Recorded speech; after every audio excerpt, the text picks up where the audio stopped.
Cari maklumat dan berita politik yang bebas, kupasan yang tepat, panas. Dapatkannya secara eksklusif hanya di Jom Channel. Komitmen kami, rentasan berita Isnin hingga Jumaat. Berbicara dan isu semasa, kami garapkan secara langsung. Panel-panel berkaliber dan profesional. Interaktif, pandangan anda kami raikan. Jangan lupa bersama kami di setiap hujung minggu dalam edisi khas mingguan. Jom Channel, moving forward, sharing a new experience.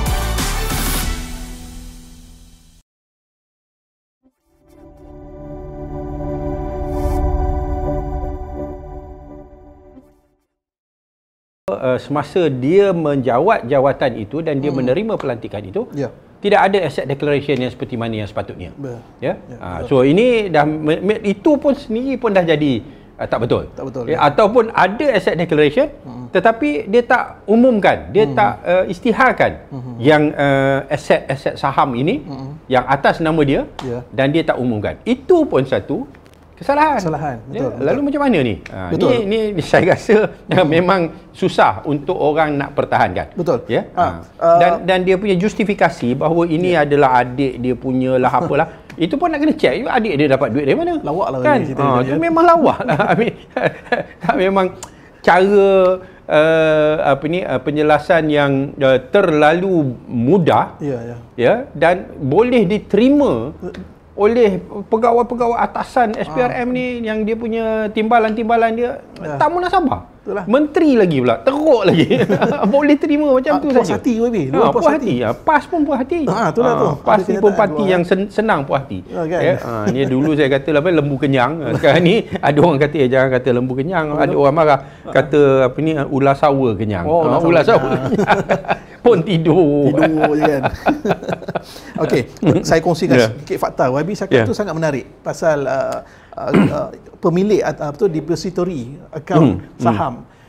Memang kalau ikut pada penonton sendiri pun saya yakin dan percaya ramai di kalangan kita ni yang memang memiliki saham-saham tertentu, terlibat dalam pemilikan saham. Jadi saya pun tak rasa yang rupanya boleh kita transferkan nama tertentu untuk gunakan pakai akaun lain. Pakai akaun lain. Sedangkan cara untuk verifikasi itu, pengesahan tu begitu ketat. Apatah lagi dalam SC, Security Malaysia juga pernah keluarkan kenyataan bahawa setiap akaun depository perlu dibuka oleh pemilik security dan penama yang dibenarkan sahaja dalam Seksyen 25 Akta Perindustrian Security Depository Pusat 1991. Nah, sini pun kalau nak tanya YB lah, ada undang-undang sebegini, ada undang-undang di peringkat kaki tangan kerajaan yang perlu declare, yang pemilikan saham tidak boleh lebih daripada 100,000. Pegawai kerajaan tak boleh lebih daripada 100,000 itu betul lah tu. Tak boleh lebih daripada 100,000. Jadi kalau benda ni menjadikan satu justifikasi, bagaimana YB nampak kaki tangan kerajaan yang lain akan mengikut tak nanti? Masing-masing akan sudah pasti. Kalau nampak aku ni adik aku yang pakai, bukan aku punya, semua senang-senang kan. Lalu apa makna adanya peraturan-peraturan ini kalau boleh di circumvent ataupun boleh boleh diatasi semua peraturan-peraturan ini dengan kaedah yang semudah itu. Iaitu saya sebagai pegawai kerajaan tak boleh ada saham yang melebihi 100,000. Tiba-tiba saya kata ini atas nama saya tapi bukan saya punya, ni sebenarnya adik saya punya. Dan sebagainya lah. Lalu apa maknanya? Ada buat peraturan-peraturan tapi dengan mudah boleh di circumvent ataupun boleh diatasi. Tak ada guna letak undang-undang begitu.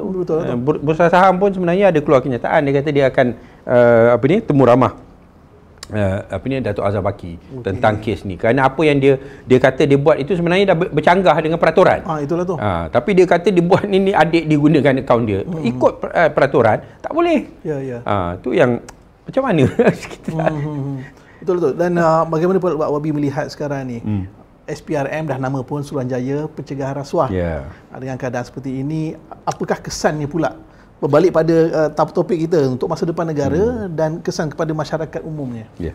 Dia sepatutnya SPRM ni sebagai agensi anti rasuah, dia sepatutnya merupakan badan yang begitu tegas dalam soal memerangi rasuah. Semua pegawai-pegawainya mesti bebas daripada rasuah dan mesti committed kepada vision ataupun wawasan Malaysia yang bebas rasuah. Betul. Dan mana-mana individu, sama ada apa jawatan sekalipun, kalau dia terlibat ataupun disyaki terlibat dengan amalan rasuah ataupun salah guna kuasa, dia mesti diketepikan sehingga dia bersih. Ya, ni sepatutnya begitu. Ya, ada saya nampak dalam ucapan Ismail Sabri. Ya, dia kata, kenapa kita nak sibuk tentang soal Azam Baki kena letak jawatan ataupun kena cuti sambil disiasat dan sebagainya. Lepas tu dia kaitkan pula pada kes Lim Guan Eng. Dia kata yang dulu Lim Guan Eng ada kes yang berhubung dengan terowongan bawah laut tu, di dasar laut tu. Dia tak ada orang pula minta dia letak jawatan ataupun dia rehat, ya, sambil dia disiasat. Awak tak faham ke beza jawatan ketua menteri dengan pengarah ataupun pengerusi SPRM? Yang nak siasat rasuah adalah SPRM. Macam mana kamu nak siasat sambil ketua kamu tu adalah masih di situ? Kan? Ni kalau ketua menteri, awak sebagai ketua menteri, SPRM bukan bawa arahan awak. Betul, tapi betul. Pengurusi SPRM, SPRM nak siasat pengurusi dalam keadaan pengurusi itu masih lagi memegang jawatan sebagai pengurusi dan bertindak sebagai pengurusi. Mana boleh? Kan? Memanglah sebagai agensi anti rasuah, awak sebagai pengurusi, awak dituduh ada rasuah ataupun salah guna kuasa, maka awak kena rehatlah. Sambil itu biarlah agensi itu menjalankan tugasnya tanpa diganggu oleh diri kamu sebagai pengurusi. Ini ketua menteri lain, kan? Dan dalam soal isu ketua menteri itu, dalam kes ada siasatan sekalipun, tetapi dari segi bukti-bukti yang nyata tak nampak. Dalam kes ini dia mengaku memang saham tu ada. Memang atas nama dia. Tapi dia beri alasan, ni adik dia yang pakai. Yang tak boleh, tak masuk akal. Alasan yang tak masuk akal.